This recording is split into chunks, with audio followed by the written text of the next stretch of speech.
What's up, everybody?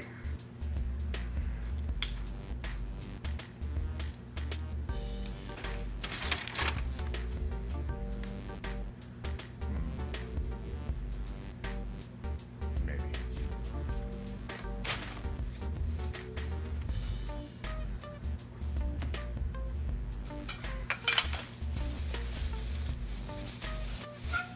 That might be better.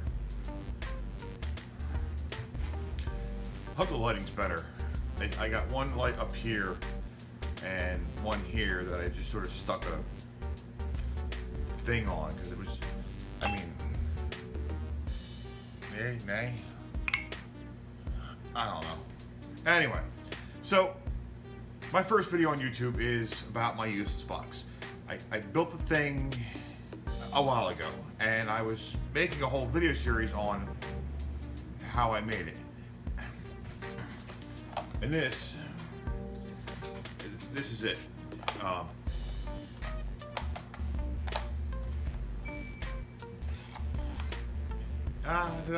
Anyway, enjoy. Okay, folks, so this is version 2.732, whatever. Doesn't really matter. So this is my original control. Actually, that plus one of these is my original control. Then I shrunk it down to this using this Arduino Shield.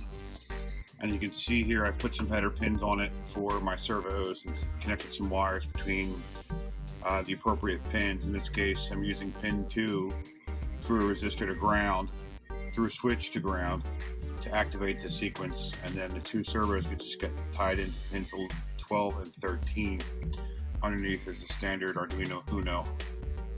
It worked well. The problem was it was just too big to fit inside of the box in which it's sitting on, as you see. So I picked up from my local Micro Center a couple of these. These are Arduino Mini Pros, and you can see it's very, very small in comparison to the Arduino Plus Proto Shield here. But the price is not bad for retail. I know you can find clones of these online for just a few dollars. So programming them proved to be a little more tricky. I bought the, I don't know where I buried it under my mess right now, but essentially I bought this guy here from Awesome Spark Fun. It's the programmer, the FTTI programmer. What I found, however, using the header that I soldered to the board, proved to be an ineffective way to program the Arduino Pro Mini. So instead what I ended up doing was looking online and finding a way to use a Arduino Uno by itself without the chip installed and just using its own built-in programmer to program that, and that actually worked out pretty well. So as you see here, I've gone from Arduino Uno to Pro Mini on an even smaller package, and I can probably even trim this PCB down that I use. It's just a Radio Shack standard one you can get there for a couple dollars. I can probably even trim that down even smaller if necessary. The only thing I have to add to this, which I have to order, is the MOSFETs, which physically turn the power off to the servos inside. You'll notice right now this little green light, which normally hides, well, it's not hiding, it's right here in plain sight, just tiny. Right here, right below the switch, is off currently. The code sets to turn the whole thing off. The only light that is still on is this red LED right here. And I read somewhere on the forums that there's a trace you can cut, and I doubt I'll get this thing to focus because I don't have a macro lens on here. Yeah, it's not going to focus, but right above the LED of the voltage regulator, there is a lead you can cut, which drops the current draw in off mode to like 1 microamp or something like that, eventually killing that LED, so you have no feedback other than this green light here. So right now it's running off of a battery pack.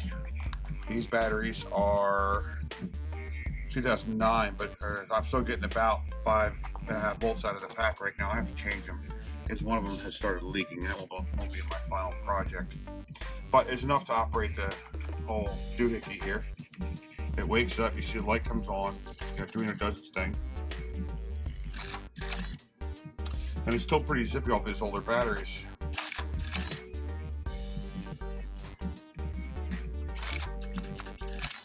Now I realize that this Arduino here has a built-in voltage regulator, so the step I did here is sort of unnecessary, but if I intend on using a raw chip, something like this here, this is our Arduino raw chip that I can put in a board like this if I wanted to. I have a diode feeding off the positive leg through here into the V-in of the Arduino, effectively dropping it roughly 7/10 of a volt. The battery pack with good batteries give you just a little over 6 volts. The Arduino only needs 5. Now I realize that's sort of an unnecessary step due to the fact that it has its own built-in regulator.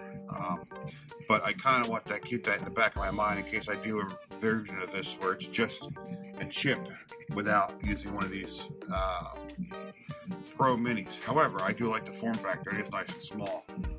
But now I can, with a little finesse here, I'll be able to get this inside the box along with the battery pack, and then I'll have my completed project.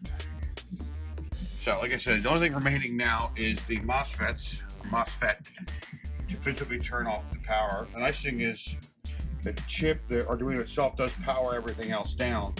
So right now you don't hear the servos kind of humming like you typically do with a servo project, because it's actually turned the pin off once it gets done the sequence. The only other thing you can do to save power is, like I said earlier, trim that trace here on the board, which kills this LED if I wanted to. I'll have to see how that affects battery life. And then get the MOSFETs, which will turn off the 5 volt, 6 volts to the servos themselves. So version 2.7359- whatever. Using an external monitor, which happens to be 32 feet that way, which is why every now and again I look off to the side. It's over there. Thanks, guys.